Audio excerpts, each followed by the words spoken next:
बंदर और चिंपैंजी को देखकर अक्सर लोगों के दिमाग में एक सवाल आ जाता है कि अगर हम बंदर से इंसान बने हैं तो बाकी बंदर इंसान क्यों नहीं बने। और कई लोग तो यहाँ तक भी कहते हैं कि बाकी बचे हुए बंदर और चिंपैंजी भी कभी न कभी इंसान बन जाएंगे। आखिर इन बात में कितनी सच्चाई है और क्या ये बंदर और चिंपैंजी कभी इंसान बन जाएंगे? तो चलिए आज जानते हैं इन्हीं सारे सवालों के जवाब।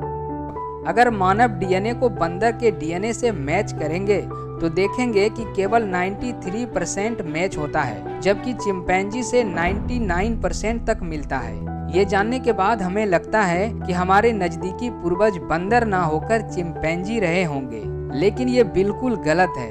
हम ना तो चिंपैंजी से विकसित हुए हैं और ना ही हमारा विकास पूरी तरह से बंदर से हुआ है।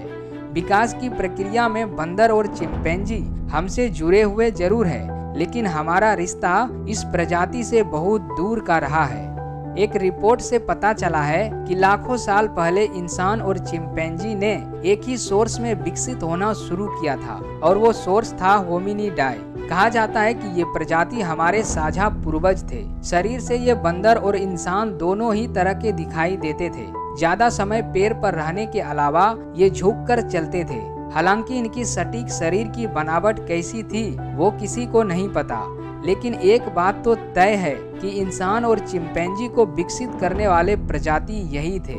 आगे चलकर होमिनिडाई दो दिशा में विकसित हुए। कुछ होमिनिडाई पैर पर ही रहना चाहते थे, जबकि कुछ ने विकसित होकर जमीन पर चलना शुरू कर दिया था। जो अब भी पैर पर रहना चाहते थे वो थे कोलिनी, जिससे बने गोरिल्ला, जो कि आज भी धरती पर मौजूद है। और आगे इन प्रजाति में कोई विकास नहीं हुआ, लेकिन जिसने विकसित होकर जमीन पर चलना शुरू कर दिया था वो थे होमिनी, जो आगे चलकर दो भागों में विभाजित हो गए। एक बने पेनिस्कस यानी कि बोनोपो और चिंपैंजी, जिनका डीएनए आज इंसान से 99% तक मेल खाता है, और दूसरे हुए होमोसेपियन, जो आगे चलकर हम यानी इंसान बने। लेकिन होमोसेपियन से पूरी तरह से आज के जैसे मानव बनने में कई हजार साल गुजर गए थे। तो अगर आप आस लगाकर बैठे हैं कि बंदर और चिंपैंजी भी कभी इंसान बनने वाले हैं, तो ऐसा कभी नहीं होने वाला है। तो दोस्तों, जानकारी अच्छी लगी तो वीडियो को लाइक कीजिए, अपने दोस्तों में शेयर कीजिए। ऐसे ही और वीडियो देखने के लिए चैनल को सब्सक्राइब करने के बाद घंटी वाले बटन को दबा दीजिएगा। मिलते हैं एक नई जानकारी के साथ अगली वीडियो में।